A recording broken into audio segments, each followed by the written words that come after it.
السلام علیکم دوستو، امید کرتا ہوں کہ آپ سب خیریت سے ہوں گے۔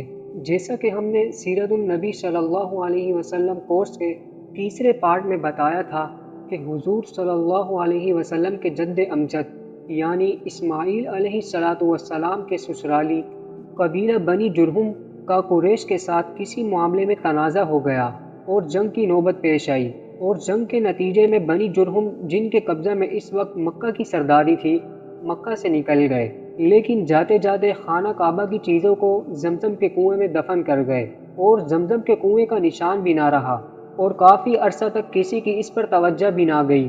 لیکن مکہ کی سرداری جب حضور صلی اللہ علیہ وسلم کے دادا محترم عبد المطلب کے قبضے میں آئی، اور ارادہ خداوندی اس جانب متوجہ ہوا کہ زمزم کا کنواں جو کہ عرصہ دراز سے بند اور بے نام و نشان پڑا ہے، اس کو ظاہر کیا جائے، تو سچے خوابوں کے ذریعے سے عبد المطلب کو اس جگہ کے کھودنے کا حکم دیا گیا، اور اس جگہ کے نشانات اور علامات خواب میں بتلائے گئے۔ چنانچہ عبد المطلب کہتے ہیں کہ میں حتیم میں سو رہا تھا کہ ایک شخص میرے پاس آیا اور مجھ سے خواب میں کہنے لگا، احفر برہ، برہ کو کھودو۔ میں نے دریافت کیا، وما برہ، برہ کیا ہے؟ تو وہ شخص چلا گیا۔ اگلے روز پھر اسی جگہ سو رہا تھا کہ وہ شخص یہ کہہ رہا ہے، احفر المدنونہ، مدنونہ کو کھودو۔ میں نے دریافت کیا، وما المدنونہ، مدنونہ کیا ہے؟ تو وہ شخص چلا گیا۔ تیسرے روز پھر اسی جگہ خواب میں دیکھا کہ وہ شخص یہ کہہ رہا ہے، احفر طیبہ، طیبہ کو کھودو۔ میں نے دریافت کیا، طیبہ کیا ہے؟ تو وہ شخص چلا گیا۔ پھر چوتھے روز اسی جگہ یہ خواب دیکھا کہ وہ شخص یہ کہتا ہے، احفر زمزم، زمزم کو کھودو۔ میں نے کہا، زمزم کیا ہے؟ تو اس نے جواب دیا، وہ پانی کا ایک کنواں ہے کہ جس کا پانی نہ کبھی ٹوٹتا ہے اور نہ ہی کبھی کم ہوتا ہے، بے شمار حجاج کو سیراب کرتا ہے۔ اور پھر اس جگہ کے کچھ نشانات اور علامات بتلائے کہ اس جگہ کو کھودو۔ اس طرح بار بار دیکھنے اور نشانات کے بتلانے سے عبد المطلب کو یقین ہو گیا کہ یہ سچا خواب ہے۔ عبد المطلب نے قریش سے اپنے خواب ذکر کیا اور کہا کہ میرا ارادہ اس جگہ کو کھودنے کا ہے۔ قریش نے کھودنے کی مخالفت کی، مگر عبد المطلب نے مخالفت کی کوئی پرواہ نہ کی، اور کدال لے کر اپنے بیٹے حارث کے ساتھ اس جگہ پہنچ گئے اور نشانات کے مطابق کھودنا شروع کر دیا۔ عبد المطلب کھودتے جاتے تھے اور حارث مٹی اٹھا اٹھا کر پھینکتے جاتے تھے۔ 3 روز کے بعد ایک من ظاہر ہوئی۔ عبد المطلب نے فرط مسرت سے اللہ اکبر کا نعرہ لگایا اور یہ کہا، ھذا طویٰ اسماعیل، یعنی یہی اسماعیل علیہ السلام کا کنواں ہے۔ اس کے بعد عبد المطلب نے زمزم کے قریب کچھ حوض تیار کروائے جن میں آب زمزم بھر کر حاجیوں کو پلاتے۔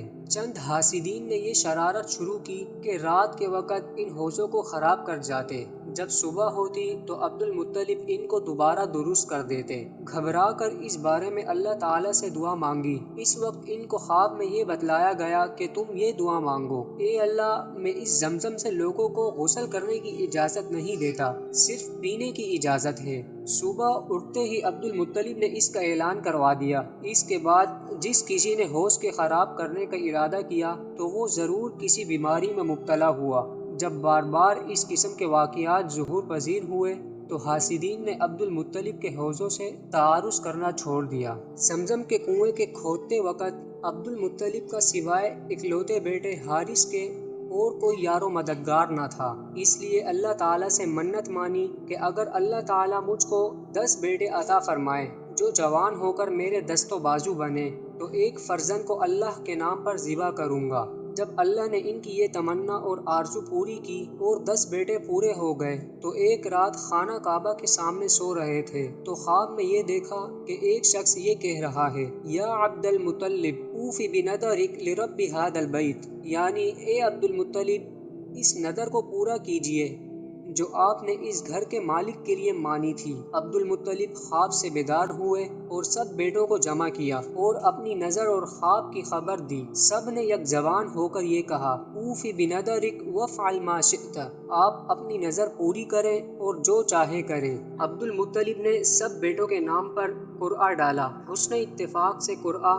حضرت عبداللہ کے نام پر نکلا، جن کو عبد المطلب سب سے زیادہ محبوب رکھتے تھے۔ عبداللہ کا ہاتھ پکڑ کر قربانگاہ کی طرف چلے اور چھری ساتھ تھی۔ حضرت عبداللہ کی بہنیں یہ دیکھ کر رونے لگیں اور ان میں سے ایک بہن نے یہ کہا کہ اے ابا جان، آپ 10 اونٹوں اور عبداللہ میں قرعہ ڈال کر دیکھیے، اگر قرعہ اونٹوں کے نام پر نکل آئے تو 10 اونٹوں کی قربانی کر دیجیے اور ہمارے بھائی عبداللہ کو چھوڑ دیجیے۔ جب دوبارہ سے قرعہ ڈالا گیا تو پھر سے اتفاق سے حضرت عبداللہ کے ہی نام پر نکلا۔ عبد المطلب 10 اونٹ زیادہ کر کے قرعہ ڈالتے جاتے تھے، مگر قرعہ ہر مرتبہ حضرت عبداللہ ہی کے نام پر نکلتا تھا، یہاں تک کہ 100 اونٹ پورے کر کے قرعہ ڈالا گیا تو قرعہ اونٹوں کے نام پر نکلا۔ اس وقت عبد المطلب اور تمام حاضرین نے اللہ اکبر کہا۔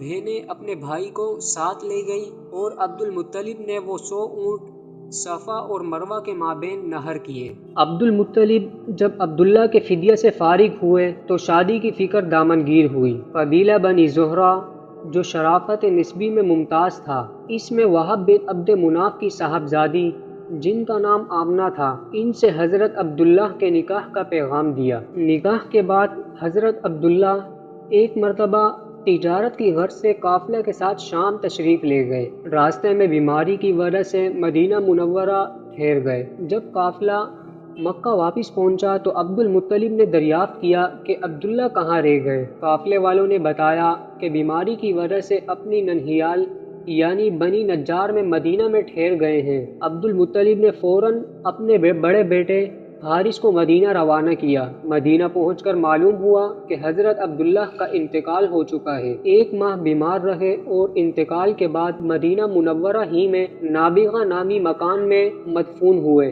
حارث نے واپس ہو کر عبد المطلب کو اس حادثہ عظیمہ کی اطلاع دی، جس سے سب کو سخت صدمہ پہنچا۔ ایک روایت میں آتا ہے کہ نبی اکرم صلی اللہ علیہ وسلم ابھی بطن مادر ہی میں تھے کہ حضرت عبداللہ کا انتقال ہو گیا۔ حضرت عبداللہ کی انتقال کے وقت مختلف اقوال کے مطابق 30، 25، 28 یا 18 سال کی عمر تھی۔ انتقال کے وقت عبداللہ نے 5 اونٹ اور چند بکریاں اور ایک باندی جن کی کنیت ایمن اور نام برکت تھا، یہ چیزیں ترکہ میں چھوڑی۔